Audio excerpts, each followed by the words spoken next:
The 63rd Bundesliga season exploded onto our screens with FC Bayern Munich hosting RB Leipzig. There were some new faces, some familiar faces, but some glaring omissions. Gonzo, do us a favour, sunshine. Chuck us a P transition, so without further ado, we can get in to our reaction to that opening Bundesliga game. We've covered a lot of the ins and outs in the preview video to this FC Bayern Munich fixture where they've hosted RB Leipzig, but as a quick sit rep, let's just have a look, and in no particular order, at the significant transfers in and outgoings at both fussball clubs. If we start with RB Leipzig, the visitors to the Allianz Arena, that the most outstanding outs has got to be Yussuf Poulsen. He's gone as a striker to join Hamburger Sportsverein, HSV Hamburg. That's right, they're back in the Bundesliga after a 7-year hiatus. Andre Silva, the striker, Portuguese,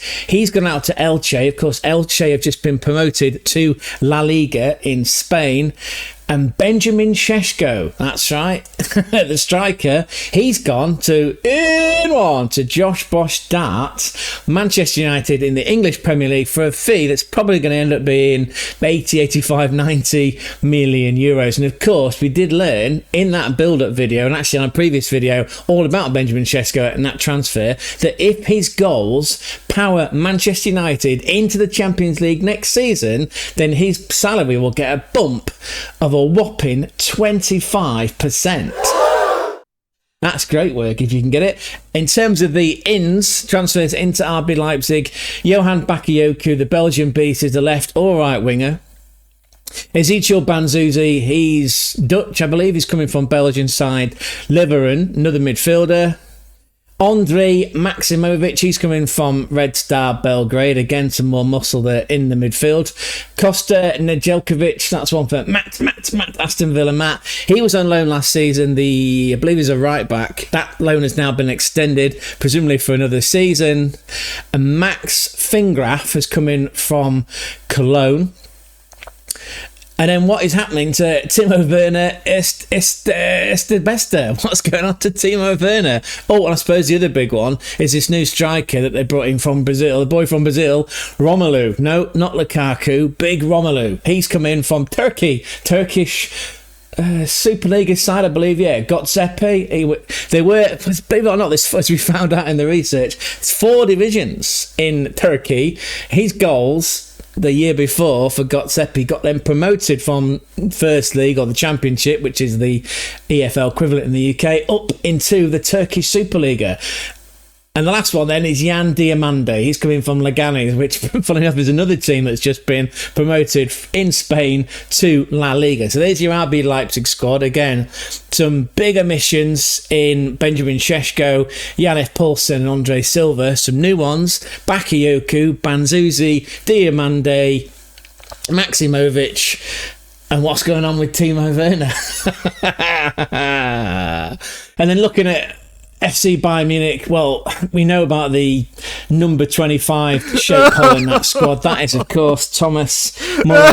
Thomas Muller. He was, without getting into the politics of the situation, he was out of contract, so he's gone out to join the Vancouver Whitecaps over in the MLS. His discovery rights, though, they were with Cincinnati. Remember that Cincinnati? We went there, didn't we? Adam gave us that sticker, bless him. Adam is, of course, the president of the Over the Rhine FC Bayern Munich Supporters Club. Anyway, they did get paid out in the end, but Thomas Muller's gone to join the Vancouver Whitecaps. They play in the Western Division. Of course, there is another outlier, with Vancouver being Canadian. Montreal, Club de Foot Montreal, they play in the Eastern Division, so those two clubs are technically not American, even though they play in the MLS. Anyway, Thomas Muller's out of the picture. Adam Asney went to Everton in the English Premier League on a permanent basis. He'll be joined by João Palhinha, who's teamed up with Matheus Tel, both former FC Bayern. They now, like I say, playing in the English Premier League with Tottenham Hotspur. That's Jax, Spurs, Udami. Eric Dyer was out of contract. He went to Monaco. Kingsley Coman teamed up with former FC Bayern Munich striker Sadio Mane. That's with Al Nassr in the Saudi Pro League.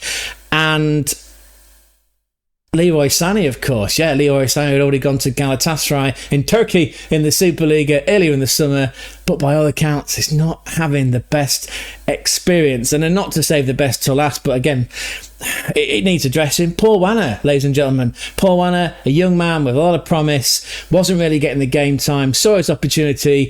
PSV Eindhoven in the Eredivisie over in the Netherlands, they believe in Paul Wanner because not only have they bumped his contract up, they've given him the number 10 jersey. Nice. Which shows that they've got a lot of faith in that young man, and he'll be playing in the Champions League. So it's all worked out beautifully. The last laugh is absolutely on Paul Wanner. In terms of the incomings to FC Bayern Munich, well, we knew about Tom Bischoff, right? That was announced in January in the calendar year, but the transfer didn't go through until the end of last season. That was on a free transfer from TSG Hoffenheim. Jonathan Tah, the centre-back, he came in from Bayer Leverkusen. Of course, if my memory serves, and again, see that comment section down below, it's got your name written all over it. I'm pretty sure that Vincent Kompany and the supervisory board forced that transfer through so that Jonathan Tah could play for FC Bayern Munich in the FIFA Club World Cup.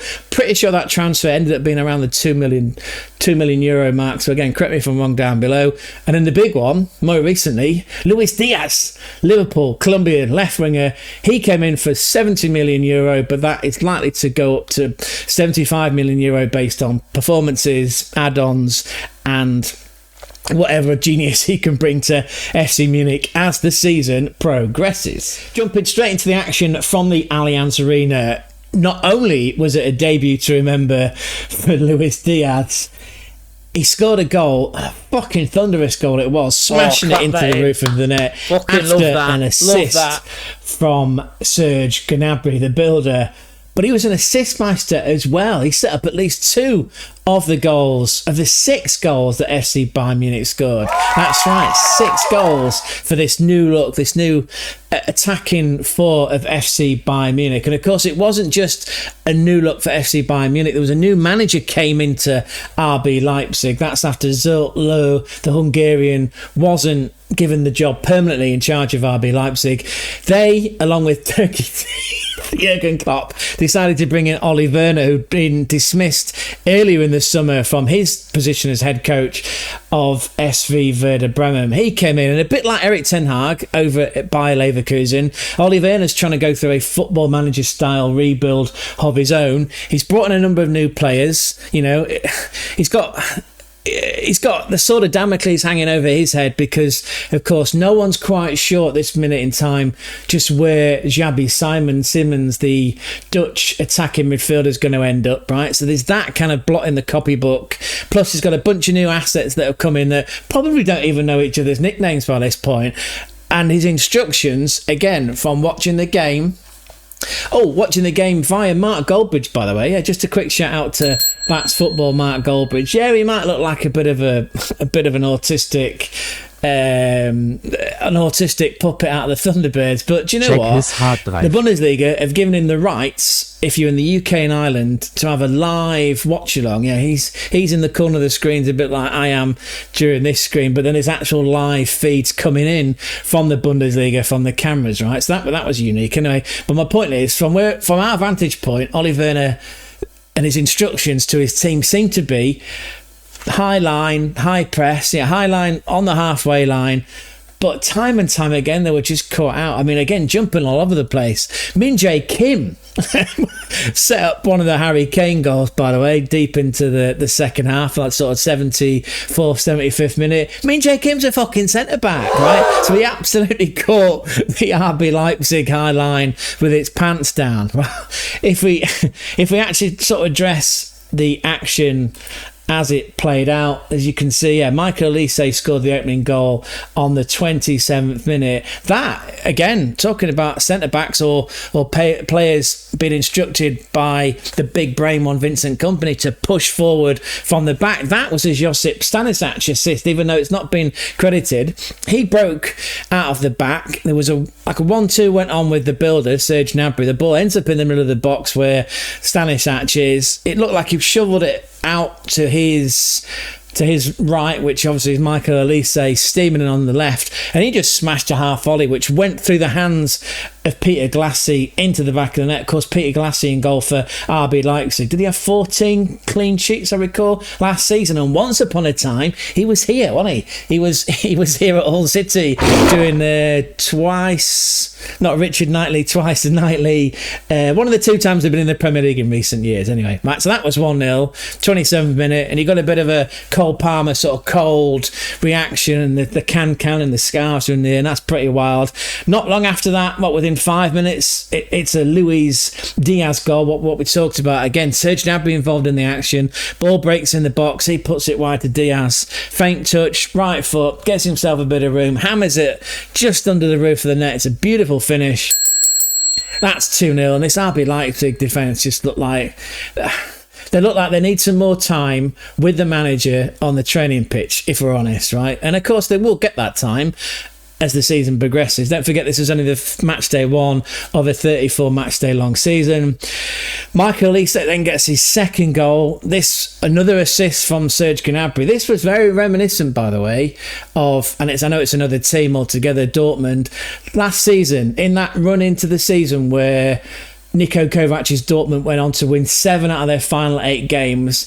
The equalising goal in De Classica that was scored by Serge Gnabry, that was very similar to that goal, by the way, that Michael Olise scores. Anyway, Gnabry's got the ball, it's in the box, he pushes it out to the right, Olise comes in, he's slaloming right, left, on his left foot, and instead of aiming for the corner, he aims for the near post. Goalkeeper Peter Glassie and the defenders have got absolutely no chance whatsoever. And that's 3-0 after 42 minutes. And again, it's just making a mockery of this high line, high press from Ole Werner's RB Leipzig. There were some substitutes at half-time which are crucial. We'll come on to that very soon. Antonio Nusa, the Norwegian, came on for one of the new boys, Jan Diamandi, in that sort of attacking midfield. It's part of a 4-3-3 for RB Leipzig.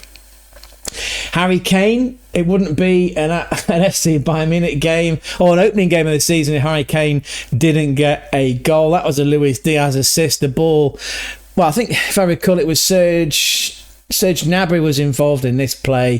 He seemed to be bundled over, or maybe that was the 5th goal actually. Either way, Luis Diaz with the ball, he pushes it out to Harry Kane. This was the 4th goal, in the area. Harry Kane seemed to get his feet. They looked like his feet were tangled up. He was sort of twisting left and right, and still, even though he's partly at a 45-degree angle, still wraps his right foot around it, and that ball ends up going inside the near post of Peter Glassie. So that's 4-0, right? Then there's a goal in very controversial circumstances that was chalked off by VAR, and it is worth me just taking a few minutes to point this one out, right? So the goal, actually prior to that goal going in, what does Liam at the Bayern View call him? Super Americano. Daya Upamecano got into a bit of a mix-up as he's playing the ball out. It was Nusa himself that got the ball and lashed his shot just a shade wide of Manny Neuer's post. And then when they do get the goal, which came from a free kick, it was actually Kimmich went over to the referee. He's got eagle eyes, right? He pointed out that Castello, the defender, was sort of dribbling the ball before he hoofed it long, which is in the preparation to the build-up to or one of the phases of the build-up to the goal. Of course, you can't do that, right? Because it was a free kick. It's a dead ball situation. So technically, by the letter of the law, Castello should have played that ball any which way but loose, right? Could have gone back, could have gone sideways, could have gone forward, it didn't matter. But he appeared to dribble the ball. Now, all the credit, by the way, to Kimmich, who got booked in the proceedings, but he was like veins popping out of his neck, Stressed Eric cartoon style. That's one for my sort of more mature viewers, if you remember Stressed Eric. He goes over to the referee. Is it Badstuber, I believe his name is? And after this deploring set of circumstances, they go to VAR, and of course the goal was chalked off. Now that actually, if I just look at my notes, that's prompted a change in the rules from the IFAB, who are going to take a more closer look at how they handle such situations, because technically that call from the referee, from Bad Stuber, shouldn't have gone to VAR at all, right? That's not what you use VAR for. But again, as Kimmich points out, I've honestly never seen anyone start to dribbling off a free kick before. That would be a very interesting rule change, but I'm glad that Bad Stuber, the referee, had the courage to reverse his decision. And like we say, it's gone to the IFAB, who are going to take closer look at the rules and make some changes coming off the back of that. Now, those rule changes will of course impact the FIFA World Cup, not the FIFA Club World Cup, the FIFA World Cup, which is being hosted partly in the USA, partly in Canada, of course, where Thomas Muller's now playing for the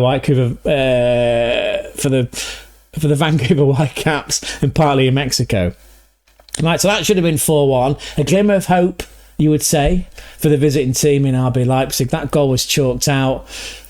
And then, of course, Harry Kane goes on to score a brace. Involved in the build-up once again was Luis Diaz. Yeah, this is the one where the ball's broken free.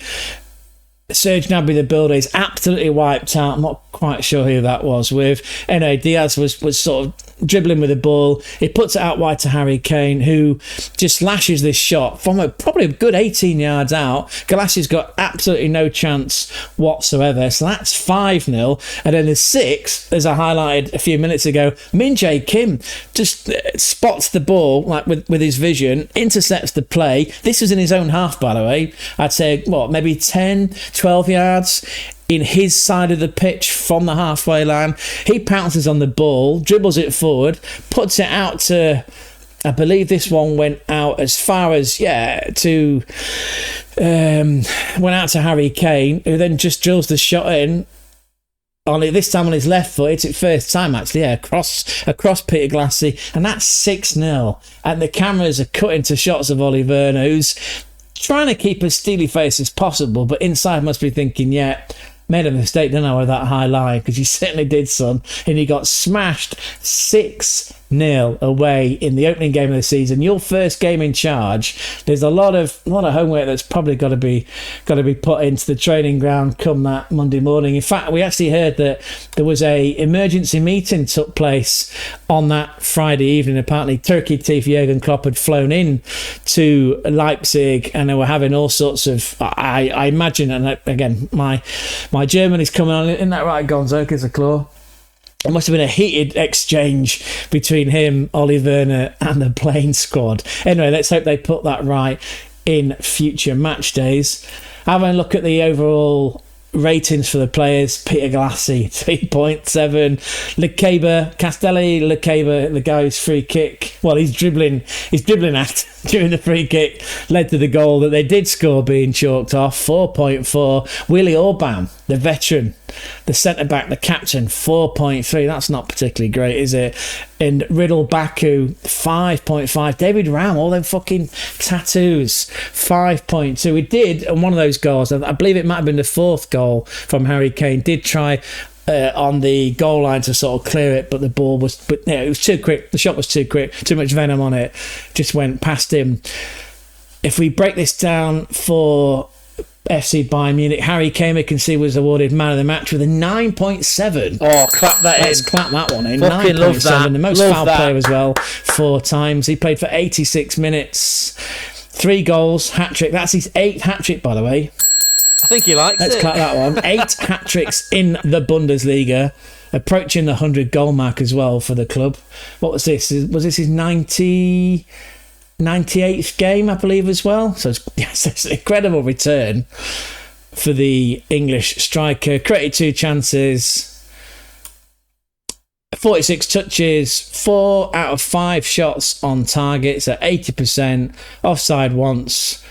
Yeah, what an incredible performance from Harry Kane. Luis Diaz then, on his debut, his home debut as well, the Colombian left winger coming in from Liverpool FC in the Premier League, completed the most dribbles in the match. That was 4. Most chances as well in the match with 4. He played 90 minutes, 1 goal, 2 assists, 1 total shot, 4 chances created, as we've mentioned. 69, the magic number, 69 touches, 6 of those in the opposition box. And he also putting up 1 block, 4 recoveries. And then Antonio Nusa, the Norwegian, he came on at half-time, as we mentioned, for Jan Diamande. Only 20 years of age. Very, very exciting player to watch. Of course, he did score that goal, but his teammate let him down by starting the dribble. No shots on target out of the 2 that he took. Had 1 shot blocked, 25 touches, 4 of those in the opposition's box. And of course, he was on the losing team with FC Bayern winning the game 6-0. Just a few. Incredible. 6-0 win. That puts down a marker for the rest of the teams to say, yeah, we've raised our standards. We might have sold a couple of our, sold on some of the egos, like Leroy Sané, like Kingsley Coman. Let some of the youth go again. Max Ebel was kind of calling Paul Wanner out in the press by saying, well, we've got this amazing academy, but if the youth are not willing to put the shift in, not going to get the game time, are they? So we'll have to watch how that narrative plays out with Paul Wanner going across to the Eredivisie in the Netherlands. Again, they've given him the number 10 shirt, so that says a lot about their belief in young Paul Wanner. Who else was featured in that game? Just to do a quick check. Min Jae King came on 68 minutes. Pavlovic came on looking like Cyclops with that head mask. Also 68 minutes. Sasha Bowie came on for an injured King of the Conrad Lima, and Leonard Carl came on as well. Oh, of course, Kusa Asari came on for Harry Kane later in the game. Okay, so that's brilliant, right? So that's what happened for FC Bayern Munich. It's a 6-0 win. Dishidani was swooning over this. Liam was equally as impressed from the Bayern view. What about you? What about your thoughts? And this is our attempt to ask all of you out there, all you FC Bayern Munich fans, or fuck it. Anyone that watched the game via Mark Goldbridge, anyone that watched the game via the Bundesliga stream on YouTube as well. What do you think? What did you think of this new look FC Bayern Munich attacking lineup with Luis Diaz playing in there? And what do you think about RB Leipzig and their new players? We get a little glimpse of this new Brazilian striker, not Lukaku, but Romelu, who did come on at half-time, along with Antonio Nusa, the Norwegian. Christopher Baumgartner, we like him, the Austrian, he came on later on, along with Ichiel Banzuzi. So the new signings had some game time, but again, there's, what would you call it in football manager terms, when you're looking at that tactics screen, top right, familiarity, 50-60% across in terms of the progress bar. They need to spend more time together. And I would suggest, and again, I haven't got any FIFA Pro licensing qualifications behind me, but going to the Allianz and trying to play a high line, low block, man. Feels like that was a game to play low block. If you go 2-0 down in the first half, you just damage limitation. Maybe you swap out some of your numbers. Maybe you pack the midfield. You usually play 3-5-2, right? That's usually a formation, or a 3-4-3. But play 5 in the midfield. Just absolutely stifle the game. Make it compact. Make it difficult. Because all day long, the likes of Luis Diaz with his pace and his dribbling, even the builder Serge Gnabry, they're gonna run through the lines, and Harry Kane's always going to score, right? So. Yeah, ended up being 6-0. What's your thoughts, people? Let me know in that comment section down below. It's got your name written all over it. It does tee us up for an exciting match day 2. Of course, we'll be covering it all here on the German Football Spotlight channel. And of course, if you have got this far in the video, thank you so much from Gonzo and I. Thank you from the bottom of our tiny crumpled hearts. And if you could think about, actually, fuck it, don't think about it too long. Use your 2 fingers, please, in that double pivot. 1 to smash the like, 2nd to hit the subscribe. That would help us, help the algorithm find us, and then we can invite more people in. But you can do that as well, right? As well, when you're out and about and in with a shout, that's our Michael Buffer trademark. It's not a trademark yet, but it should be. That's our Michael Buffer catchphrase, right? When you're out and about and in with a shout, let your classmates, let your workmates know, your family, let your familia know. Let them know about the channel. Get them in. It's a safe space. We can all grow together. How's that? Anyway, opening game of the 63rd Bundesliga season in the Allianz. FC Bayern Munich 6 hit RB Leipzig for 6. Put down a marker. Harry Kane scores his 8th hat-trick for FC Bayern Munich, and they will be top of the league probably for quite a while if all these pieces click into place. They're going to take a lot. It's going to take a lot, sorry, I should say, to beat them. We're going now. Be the same. Ciao, ciao, ciao, ciao, ciao, ciao, ciao, ciao.